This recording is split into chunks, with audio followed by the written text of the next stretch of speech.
Hello everyone, myself Preeti and in this video we will discuss the topic RMSA, that stands for Rashtriya madhyamik Shiksha Abhiyaan. Our government has been working for the progress of the nation, and in this direction government brings so many policies and schemes from time to time. A number of committees have been organized for the development in the field of education. Under these policies, our Prime Minister Dr. Manmohan Singh introduced the RMSA policy on 15th August 2007. It was launched in 2009.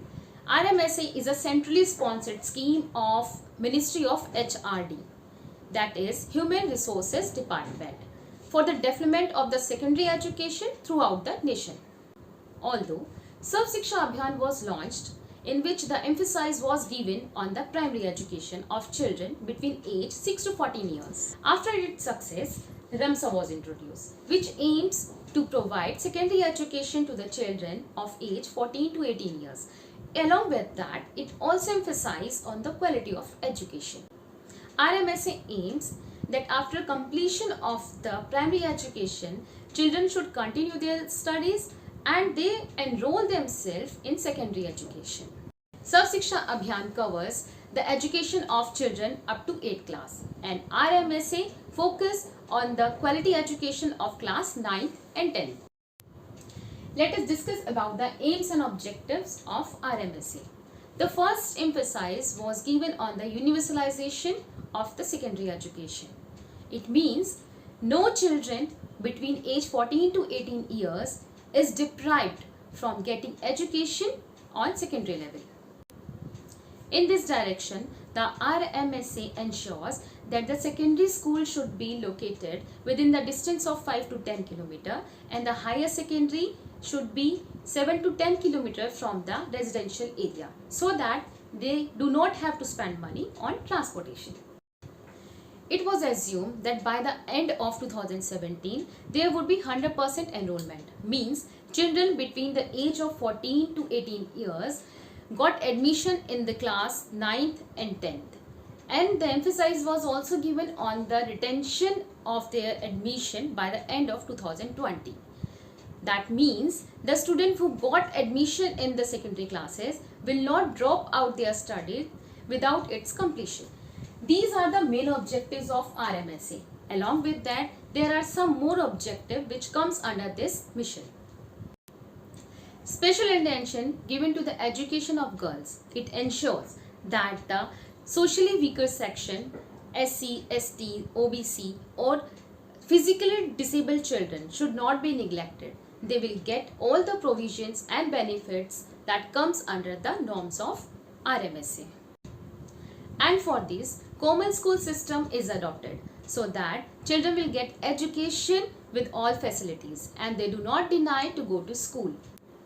It aims to provide physical facilities and ensures that every school will get the basic infrastructure to run it smoothly.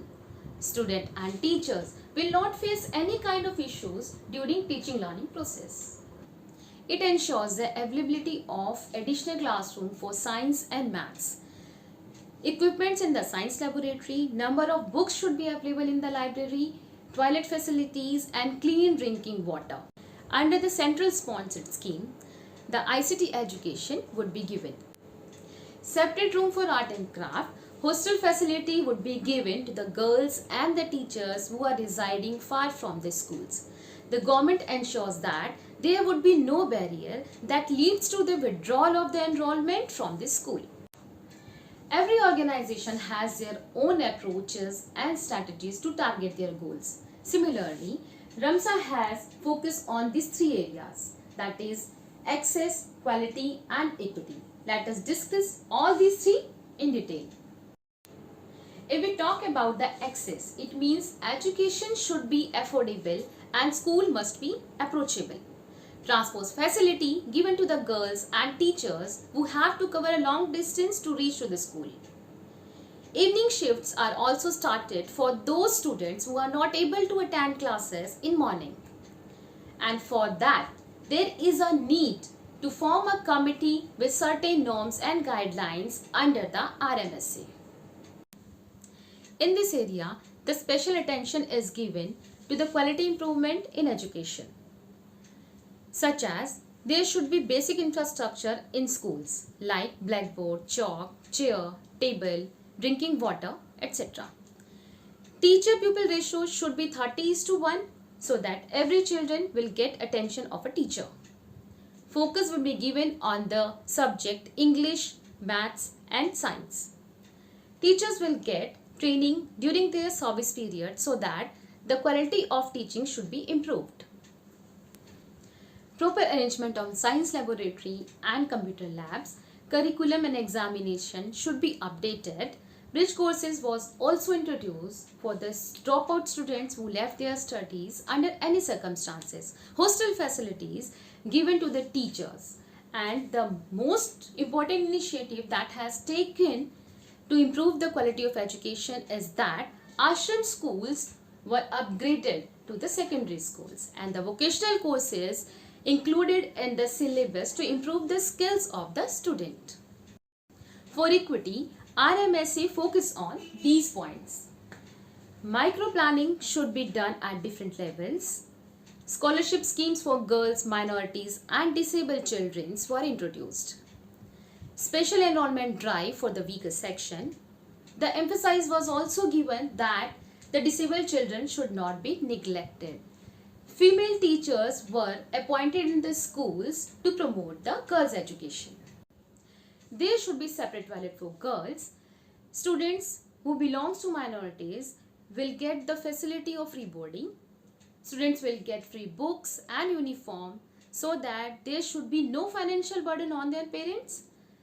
Children who are not able to attend school, or for the dropout students, open learning and distance learning options has given to them to continue their studies. Moving on to the next topic.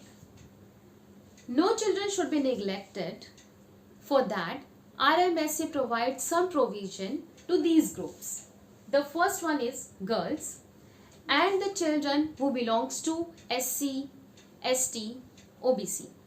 Here, emphasis is given on their enrollment, free education, scholarship schemes, transport facilities, boarding facility, and a fixed amount is credited in the girls' account after their enrollment.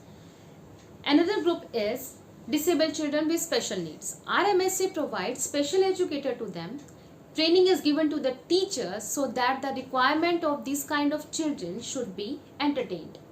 And the basic needs should be fulfilled to make sure there should be no barrier in the quality education. Dropout students have the provision to continue their studies with the bridge courses, open learning, distance learning, and re-enrollment in the alternative courses. For the implementation of any scheme, finance is a prior need. For this, central government and state government has come together for the success of RMSA. According to the first deal, the contribution of central government and state government was 75:25. That means the central government would contribute 75% and the 25% would be donated by the state government. But for the eastern state, the ratio was 90:10 for central government and state government respectively. In November 2016, the ratio was decided 60:40. And after 12th year plan, now the contribution of central government and state government is equal. There must be a management committee and organization in the school who is responsible for the proper functioning and the implementation of RMSA. And for this, proper monitoring and evaluation should be done at different levels from time to time.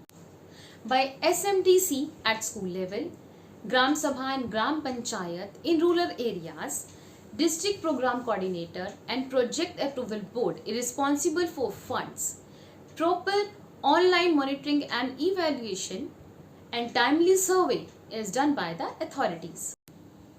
Although the government has to face many challenges and problems while implementation of any scheme, but the fruitful outcome made us forget the pain. This scheme has been resulted a positive impact in our education system.